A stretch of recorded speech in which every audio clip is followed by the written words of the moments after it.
Hey. Oh, so it finally came to Springfield. Yep. And they put it on the shittiest screen in town. The worst screen in town. Not the worst theater in town, No. but the worst screen in town. We're over at Parkway right now, which is... hang on, I'm actually got to put up another light. There. No, I can turn this brighter, I think. Huh? I think I have this on. Like, this is one right over the other. Oh, well, that works. Hang on, I'll move mine from behind it. There we go. Anyway, behind the scenes. Yes. Let's do the lights. So, we're at Parkway, which is the religious movie / independent movie theater. And there's one particular screen here, and it's Theater 4. And yeah, it's super tiny, which there's a screen like that anywhere you go. That's fine. It's the case over at Showplace 12 as well. But man, this one sucks. It's the same screen, and every time it's not that great of a screen, but whatever. It's the theater itself is so poorly designed because A, it's not the biggest screen in town. Mm-hmm. The sound's mono. The sound is it's almost like there's something wrong with the speaker. Right.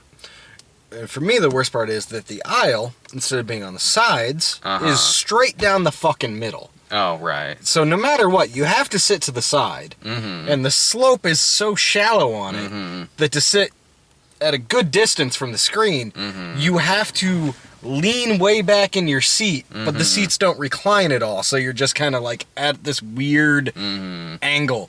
Yeah. And it's never one of the shitty movies that's on that screen.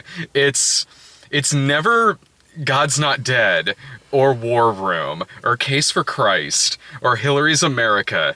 Nope. It's always something like this. Like I think I might have talked about this in the Hateful Eight review, because this was I got 10 minutes into Hateful Eight in that theater until I got up and was like, they are not going to fix the speakers here, and they haven't in a year and a half, so I'm just going to go over to Showplace 12. And when we walked out of the theater, they were actually moving the movie. They were moving it to Auditorium 3 and switched it with Smurfs.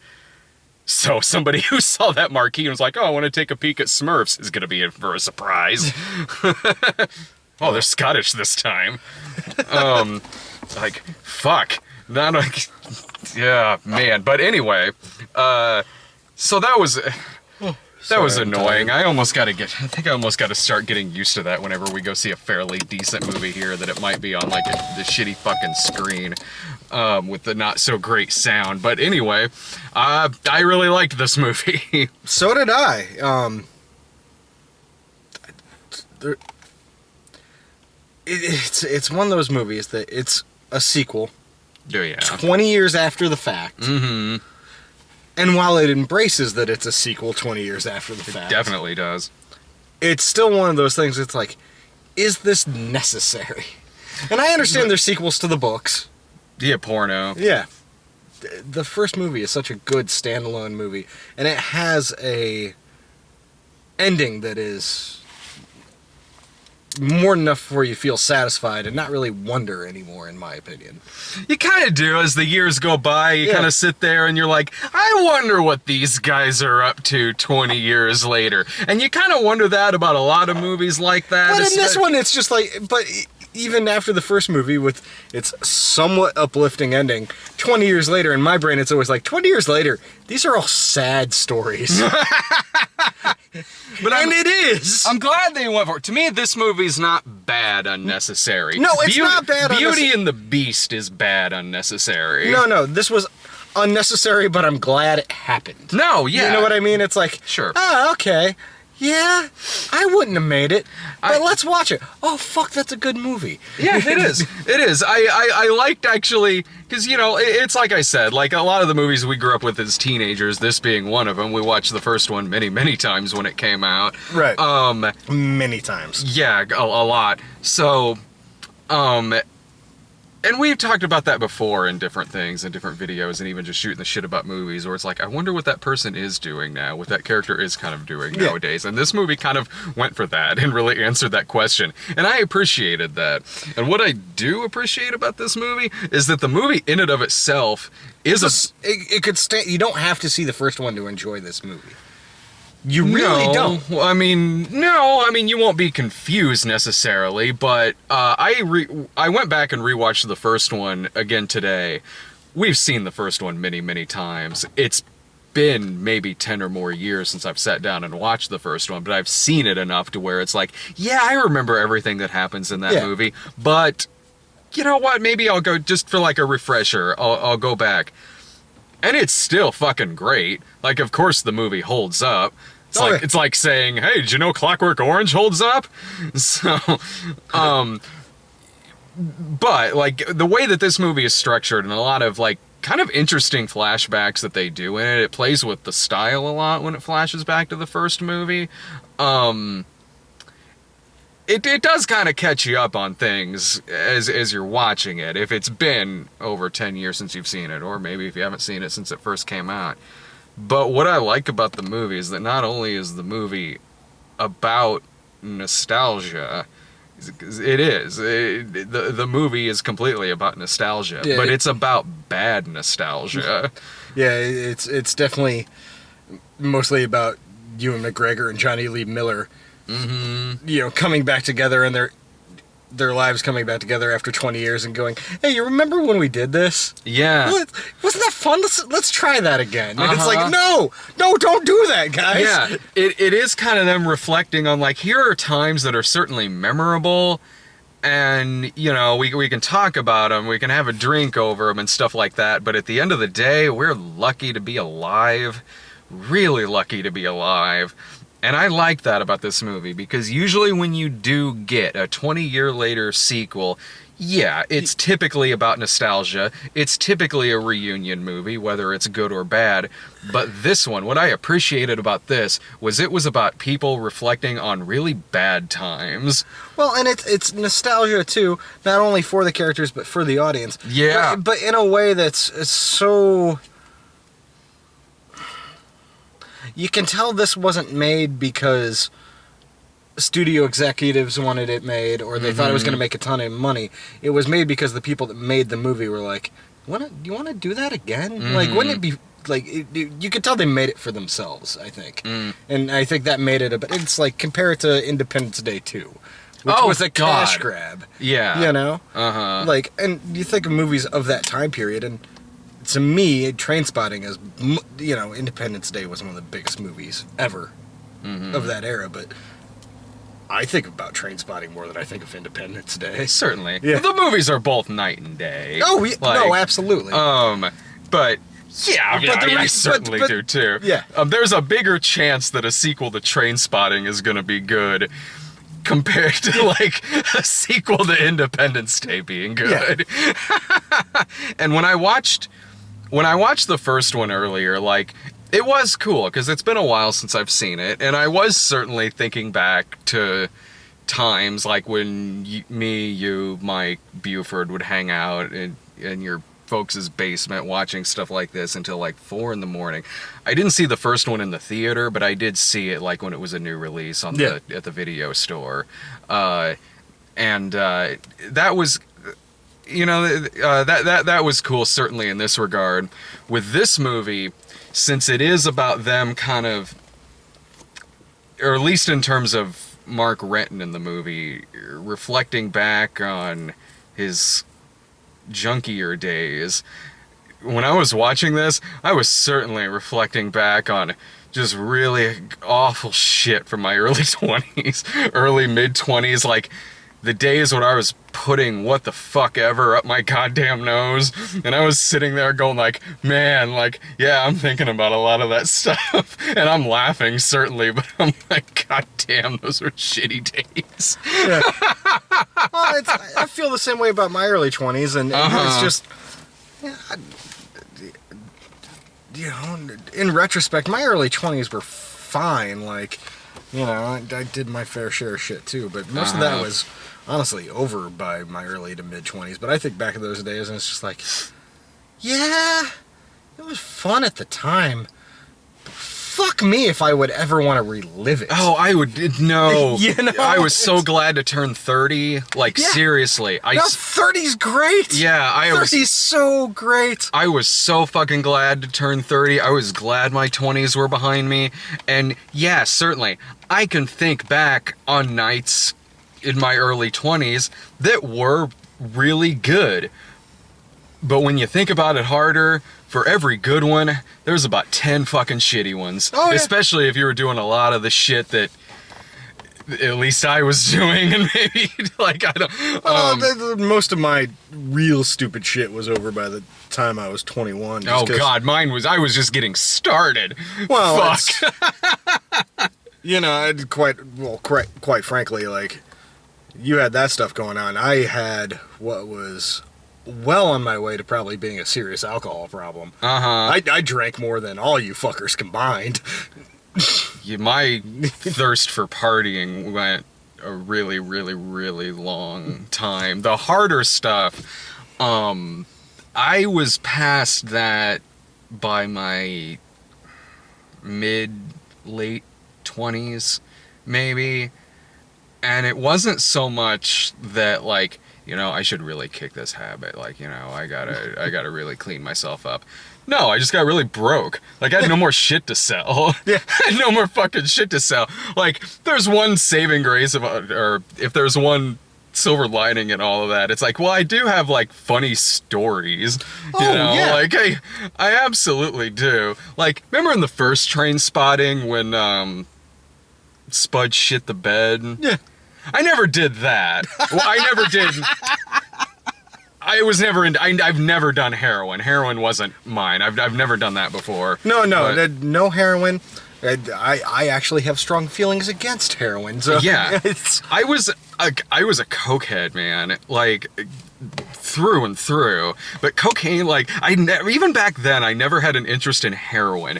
And, you know, maybe I chalk that up to the fact that heroin is never glamorized. no, never. It was my drug of choice was trucker speed. Uh-huh. And Yeah. I'm really glad I moved out of Springfield right before meth hit. I never would have got. I don't think I would have done it, but I would have been tempted. Sure. I could sit here and say I've never done trucker speed, but I probably have. Like, Trucker speed is, well, trucker speed, you know, when it was, trucker speed now is meth. sure. Oh, okay. But where we are, trucker speed at the time was mostly a mix of cocaine and those fucking caffeine pills. I'm sure, like, of all the times I snorted shit up my nose, I'm sure it wasn't cocaine all the time. No. Probably more than half of what you were doing was what I was doing. You're right, yeah. I mean, a lot of times I'm sure it was, but I never You know did. what? My fucking mother-in-law watches this show. Okay. Really? Yeah. Yeah. Yeah. You were just kidding. I'm the real drag. I'm the bad influence. Bullshit. I was just to pull a Ross Geller, just go, I was tricked into all those things. If it makes you feel any better, I stopped that long before I met your daughter. That was the 70s. Like, disco was king.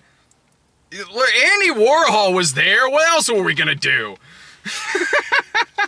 No, I never shit the bed. I did piss it once that I remember. Like, I had a one-night stand, and so it was almost the situation of Trainspotting, except I didn't shit the bed. I woke up, went to the bathroom, and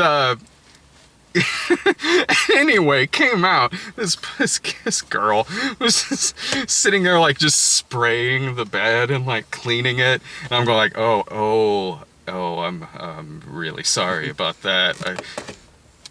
That's my bad or something. And she's like, oh, don't worry about it. It's fine. She was calm in the sense that I think this had happened before. Not with me. I never met her before then that I know of.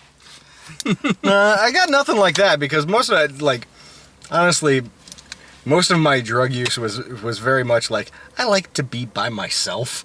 See, I was never that. I was always really addicted to the party scene. Even in my really heaviest of drinking days, I never liked doing it by myself. I liked that and cocaine mixed in with the party atmosphere. Yeah, but I don't like people.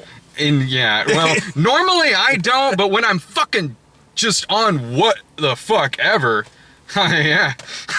Well, and also I think the benefit I had was working in like restaurants and bars. That real quickly I got to see the bad side of that with coworkers and customers. Certainly. And like just a lot of people I was around because, you know, I had to be sober till 3 a.m. Yeah. And then like seeing people that fucked up stone cold sober is not fun. I believe it. And it's just kind of like, well, that's what... No, that's not interesting. I believe it. That's what kept Sam Malone sober on Shit. Cheers. No, I'm telling you, Yeah. it like, and you know, there's a lot of people that work in that industry that are, you know, you get off work at 3 a.m. and all you do is blow, and it's like, believe me, I know. And I hung out with a few people like that, and it's just like, same here. and it's just kind of like, this isn't fun, man. Yeah. Like all the money you just made is gone. You ever? Oh, yeah, believe me, I remember that. This is the most. Let me just sell some more DVD box sets. This is like seriously, we came in here to review a movie, and now it's like a confessional. I think we need a priest in the fucking backseat. Oh, this is what makes us religious. So we release a religious movie, and suddenly. We go see Trainspotting, and now we're... Jesus, bro, available on DVD and Vimeo now. But no, I've got stories that there's no fucking... I'll tell a lot of stories, and believe me, all of it happened. I ain't telling all of them. I'm pretty open about everything I did back then. And it's just... It was a long time ago. It was a long time ago, and I think that's why I'm okay with talking about it now. Mm-hmm. Like 10 years ago, I wouldn't want to talk about this shit to anyone. It's just like, yeah. Like now, it's like, I like to have a nice glass of whiskey every once in a while. I keep some beer in the fridge, but chances are it usually skunks before I drink it, and that's just kind of where I'm at in life. But at the same time, I'm married. I got house payments. Yeah. I got a kid. But even before all that shit, it's just kind of like, I got so fucking bored. Well, I never got bored. See, I got bored real quick. I didn't. In fact, I could still go out and have a really good time. I could still out and be out until well past closing. I technically could still do that. What really got me to tone the fuck down was less boredom. It was, the hangovers. It was the hangovers getting way worse. Well, worse. Don't take this the wrong way, man. I love you, but towards the end of both of our drinking days, especially yours, your tolerance for liquor went so far downhill. But I could still last, was the problem. No, you could last, and that was the problem. But by midnight, you were hard to be around. No, yeah. God bless you. I would power through for you. But sometimes it got a little difficult. Oh, I'm sure. I'm sure it did. But, you know, also in my early 20s when I was drinking, yeah. I was a whiny, sad sack little fuck. And I was hard to be around. We used to say, Dave's got the blues, Kraft macaroni and cheese. We'd be singing it drunk. No, I could still last. I could still, to this day, last. It's just, I can't do the hangovers anymore. I can't. It's too much. They're fucking brutal. It's way too goddamn much. Physically, it doesn't work anymore. It's just like, no. I can't lose 2 days, 3 days. For 8 hours of fun, 3 of which you actually remember. No, my brain can be Swiss cheese. Like there'll be chunks that I don't, or not even chunks really, just bits here and there. There's really only been a few times that I would straight up black out, and that usually involved gin. But I fucking hate gin. I love gin. I don't. And good gin is an amazing thing. Good gin is the backbone of. God, I hate the fucking term. Mixology. I was in my heavy drinking days, it was rum. Yeah, the fucking sugar booze will fucking hurt. It's made literally out of fucking sugar. Yeah, it hurts the next day, but so does everything else. Yeah. It is, I'm 35, so everything else does now too. So that, watching this movie, I kind of like thinking back on a lot of that, really. I did. Not that it's something that I don't think back on from time to time, but I like that aspect of this movie. I like the whole bad nostalgia angle that this movie had. There's parts of the film that lag here and there. I don't know if largely that was because of the shitty screen we were seeing it on. Well, and also, too, I think maybe it was... Well, and because I really like this movie, this might be me reading too much into it, but I felt like the lags were kind of intentional. You know? Mm-hmm. Sure. I mean, I was never bored, necessarily. No, but it was like, yeah, you could cut 15 minutes out of this. Yeah, I don't know how long this movie was. It didn't feel long, but no. it might have... No, I don't know. I doubt it was over. It couldn't have been over 2 hours. If it is, it didn't feel like it. The first one's only 90 minutes, 90-some minutes. But yeah, it's definitely like the only thing we can really talk about too much is the nostalgia issue. You know, the aspect of making this movie 20 years later and having these characters back. Because quite frankly, I don't want to talk too much about the movie because quite frankly, you should go see it. Oh yeah, I highly recommend the movie. Highly recommend it. Like, honestly, I know it's early in the year, but I can easily see this being in my top 10 movies of the year. No, I could too. Yeah. And it did surprise me a little bit in some things. Like, well, the characters are all still basically, in some sense or another, the same characters they were from the first movie. They're just a continuation of those characters. They're obviously in different places doing different things. But I expected the movie to have, you know, more of the same exact look, feel, technical aspects of the first one, because that's just kind of what I expected from Danny Boyle, and I was really pleasantly surprised that he did a lot of those same things, and there was a lot of those callbacks and moments, but also he played with the filmmaking a little bit more, and it was a little, I don't know, because it's 20 years later and the man's probably in his fucking 60s now. The movie was a little artier, almost. It looked like the trailer looked. Yeah. Aesthetically, the movie looked like I thought it would, just having seen the trailer a few times. I hadn't seen the trailer at all. I was okay. I was really wanting to go in blind. So this, to me, it had, you know, the first movie's pretty arty, but this one's... This movie it worked the callbacks into it well. Like, I mean, yeah, a lot of the plot has to do with Renton coming back 20 years later after he stole the money off the rest of them. But whenever, like, a clip or something is used from the first one, or the whole choose life speech, it's worked. That in particular is worked into the dialogue in the film, and it's actually a pretty cool scene. And even it's worked in the dialogue and film, and also it's just everything he's complaining about too, and the way he's delivering it. It's less this, like the first one, it was kind of like this weird antisocial manifesto, and in this one, it's kind of it was a little more desperate, a little more, the world has left me behind, you know. Oh, certainly. And when it was showing clips like, you know, the opening scene from the first one where they're running down the street, like, they kind of blended that in a couple of times with, they were looking at some video and people's faces were covered, and it says faces are covered to protect the guilty, and then they do that over their faces when it shows the clip from the first one. Yeah. They did really interesting things like that with it. And I did like the fact that, Franco Begbie is just straight up the villain in this movie. Oh dear God! Like, honestly, the final act of this movie could have been like a psychological, like a fucking thriller, stalker thriller. Yeah. He just walks in with this bag of God knows what and a fucking blackjack. Yeah. In this giant bar, all the doors are locked, and it's just like, okay. Yeah, like, when he was showing up in, like, parking garages and stuff like that, it was like, shots like that reminded me of, like, remember when he kept showing up, like, in 28 Weeks Later? Yeah, just Like, it's like, fuck, man. Like, Danny Boyle knows how frightening that motherfucker is. oh, yeah. Uh-huh.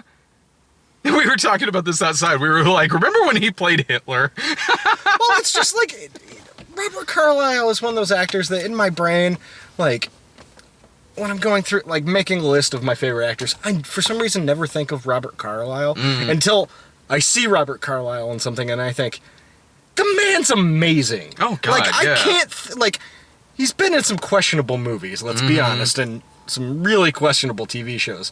But at the same time, when he's utilized well, like, this, the first one, Full Monty.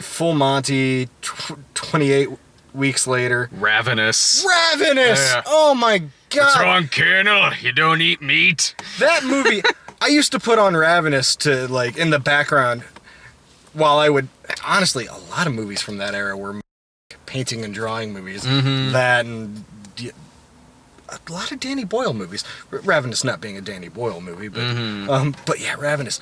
What a scary motherfucker he is in that movie. Yeah. That movie is actually, of that era, easily one of my favorite movies of that era. No, that's a fucking underrated movie. Ravenous is so fucking great. There's entertaining as fuck. Well, there's nothing, like, everyone in that movie is just fucking selling it. The direction's great. It's honestly one of my favorite film scores ever. It was done by I'm blanking, it'll come back to me. Damon Albarn, who's remember the band Blur from the early 90s and Gorillaz? That guy. Oh, okay. And him and someone else, but they did the music. I love the score to that movie. Yeah, and big parts and small parts in that movie. You got Guy Pearce, you got Robert Carlyle selling it, then even littler roles like David Arquette in that movie. So everyone having the time of their life in that film. It's funny, it's creepy, and even like the first Trainspotting, even when I was watching it earlier, remembering most things that happened in the movie, I'm like, the movie is fantastic about being like Clockwork Orange in that regard, like very darkly funny, and at the drop of the hat can get really disturbing really fast. Oh yeah. Oh, I remember after seeing it the first time, because this movie came out in 96. I was 13 years old. I remember that fucking baby scene. Dude, that is still fucking creepy. Years. Dude, it is. They showed the baby in this movie, and I was like, don't do it! That is still fucking terrifying. Well, now that I'm a parent, too, it's just like, ah! No. Yeah. It's like, what is that? Are we by an airport?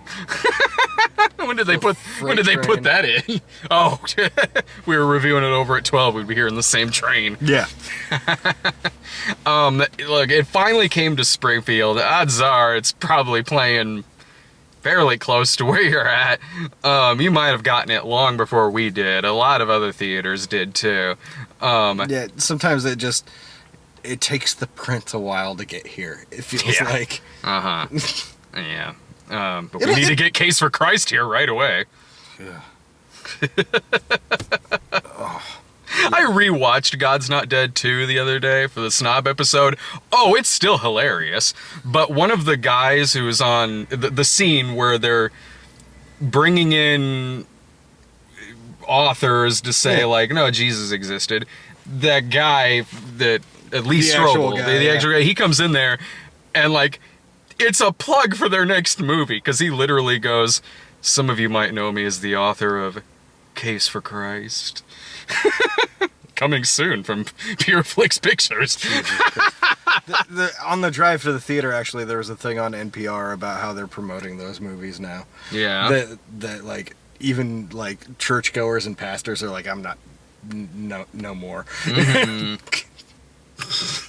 Because they flooded their own market. It debuted at, like, which I don't know, maybe it still turned in a profit, but it debuted at like number 10. The Case for Christ did, like number 10 at the box office, like $4 million, I think. Maybe that's a profit. I don't know how much that movie cost to make. I'm sure it's a profit. Yeah, maybe. It looks like it cost about. Oh, that's a good point. It did have a yeah. But also at the same time, it probably did cost more because it was also a period movie. They had to do all the set dressing and shit.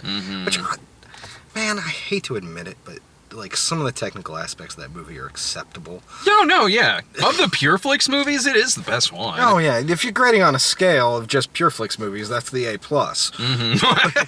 But Yeah. but I mean, also, if you take away that scale, it's still like a solid D at fucking best.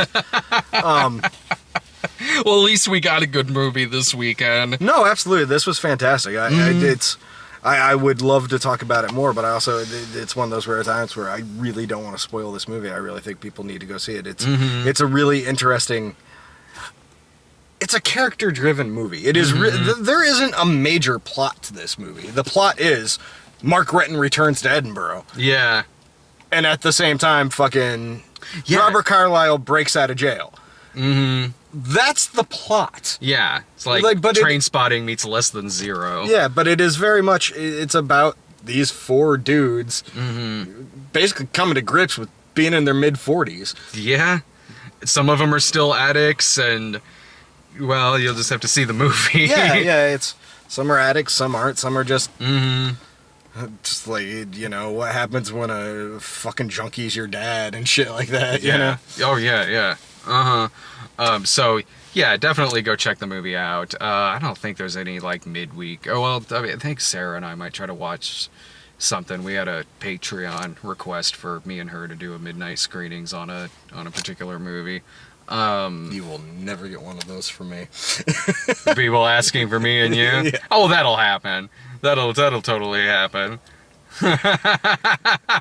I'm surprised it hasn't yet, honestly. Yeah, someone's gonna throw some real bullshit at me, though. You'd be surprised. Like, I always think that'll be the case, but it's always something like, really? Oh, alright, I guess I'll watch that. So I want to see your guys' opinion on Honey, I Shrunk the Kids.